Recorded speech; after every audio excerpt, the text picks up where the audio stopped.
Whitney Hart Shepardson was born on October 30th, 1890, in Worcester, Massachusetts. Shepardson attended Colgate Academy, the preparatory branch of Colgate University, where his father was the principal. After his studies at Colgate, Shepardson was awarded a Rhodes Scholarship in 1910, studying at Balliol College, Oxford, until 1913. After finishing at Balliol, he attended Harvard Law School. He practiced law briefly after graduation, getting a job as an attorney for the United States Shipping Board, where he worked from May 1917 to July 1918.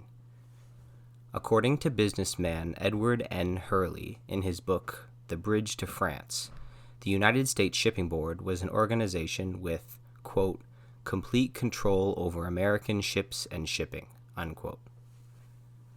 Shepardson was first exposed to international affairs when he acted as an aide to Colonel Edward Mandell House at the Paris Peace Conference in 1918, where he also became secretary to the commission responsible for drafting the Covenant of the League of Nations. Edward Mandell House was an extremely influential figure in early 20th century American politics. In G. Edward Griffin's book, The Creature from Jekyll Island, he states the following about House. Quote, Edward Mandell House was the man who secured Woodrow Wilson's nomination for president and who, thereafter, became the hidden power at the White House. He negotiated a secret agreement to draw the U.S. into World War I at the very time Wilson was campaigning on the promise to keep America out of the war. On behalf of Wall Street, House lobbied Congress to pass the Federal Reserve Act. After the experience in Paris, Shepardson started writing for The Round Table, a British journal founded by a Cecil Rhodes Round Table member, Alfred Milner. A year later, he was one of the founding members of the Council on Foreign Relations, sitting on its board of directors until his death in 1966. Shepardson's influence on the council was so profound, a CFR fellowship program was established in his name in 1967.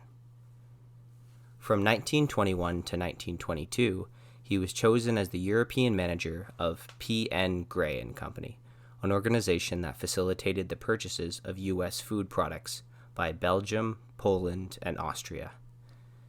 From 1925 to 1927, he was appointed the director of the Rockefeller General Education Board, an organization fundamental to the development of modern schooling in America.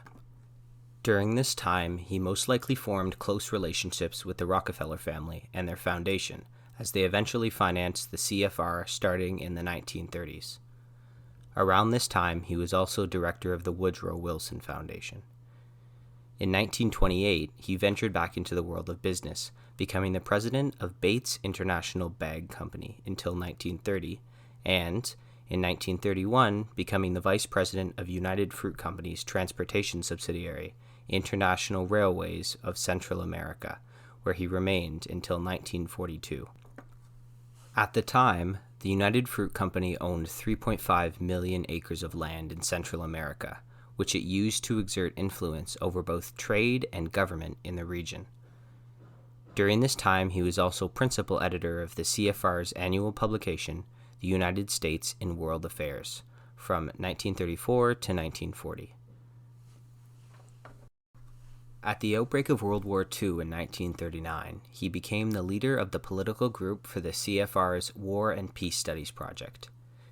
He was to play an important role in America's war efforts, joining the Office of Strategic Services, the OSS, working in both London and Washington at the beginning of the war. Soon after, in 1941, he was invited by the Royal Institute of International Affairs to tour the British Isles, and was eventually appointed as the OSS Secret Intelligence Chief in London in 1941.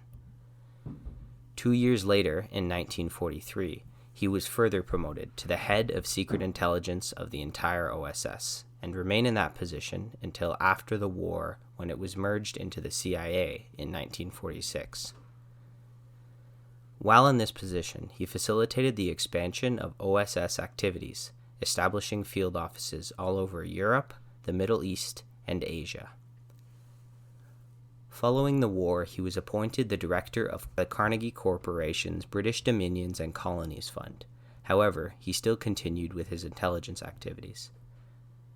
As the Cold War began, he was chosen as the president of the National Committee for a Free Europe from 1953 to 1956. This was a CIA front organization that used radio programs, pamphlet campaigns, and other means to strengthen American support and suppress the Soviets' cause. Throughout his complex career, he maintained contact with several key British Round Table members, including Philip Kerr, Vincent Massey, Lionel Curtis, Robert Brand, and Arnold Toynbee. He also exchanged communication with other influential American leaders, such as Dwight D. Eisenhower, Henry A. Wallace, James B. Conant, Thomas W. Lamont, and Allen Dulles, a key architect of the American intelligence apparatus. In one correspondence with Dulles, Shepardson stressed the need to explore population control methods for India and China to prevent their population growth.